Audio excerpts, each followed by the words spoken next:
Our map now taking us to Michigan, where voters there hitting the polls today. Now, this all comes after former President Donald Trump delivered his final speech in Grand Rapids last night.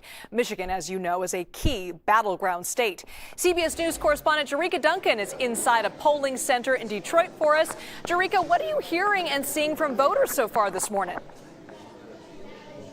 Good to see you, Liz. Well, I can tell you the Secretary of State, Jocelyn Benson, just left this polling place. She said it's the second one that she visited, and based on 2020's election, she said she hasn't seen as many people at this particular time that she's seen here for this 2024 election. All indication, she said, is that there will be a higher than normal turnout. They broke a record back in 2020 with over 5.5 million people casting their ballot. As of right now, even before the polls open, 3.3 million people had casted their vote for President of the United States, along with many other seats that are up for grabs. As for what the voters are saying, Liz, you know, one of the first questions I asked when we were here at 7 o'clock this morning Eastern time, when the polls open, is how do you feel? How would you describe how you're feeling? Talking to various voters, probably about a dozen or so, and each one had a different answer, but most of it was joy. It was great. It was hopeful.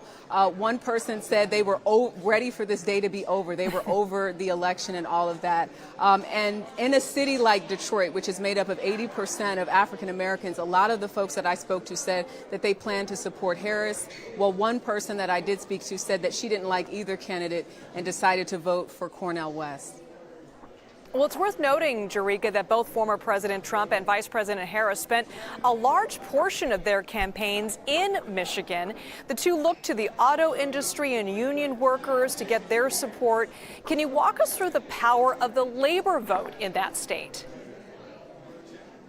Yeah, the labor vote is huge. In fact, the UAW teamed up with internal polling, and they said that they used more resources to reach out to UAW members and found that their members were more supportive of Harris than Trump. But then you talk to some of the Republicans here in this area, and they felt very strongly about getting out the message in reference to how you move this industry, the auto industry, especially when you consider globalization and EVs and whatnot, that they feel that the message that Trump would be the better candidate is resonating with UAW members. But you're absolutely right. This is an important and crucial block that both candidates have done their best to sort of reach out and say, this is why you should vote for me. We're actually planning to speak with the president of the UAW, Shawn Fain, a little bit later to get a better sense of what he's hearing on the ground from his members.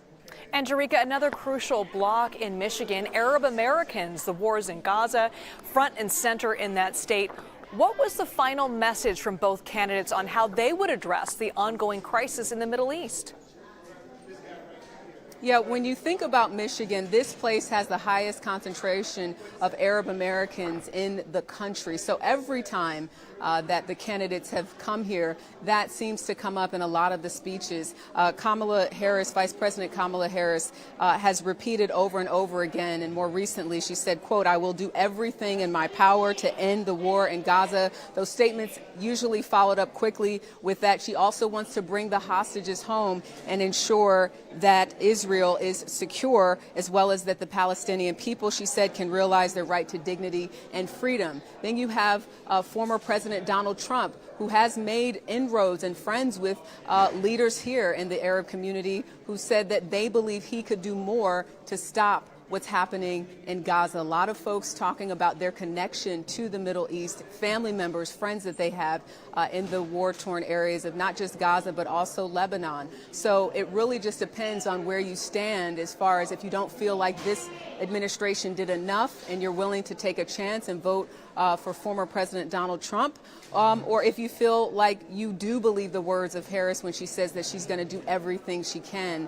to end what's happening in Gaza. It really it's a tight race, Liz, and I think we're all just so happy to be at this moment where really the voters will decide, and we'll find out soon enough how they feel about these various issues based on how they voted. Yeah, the day is finally here, Jericka. All right, thank you so much for following the election from Detroit at a very busy polling place there.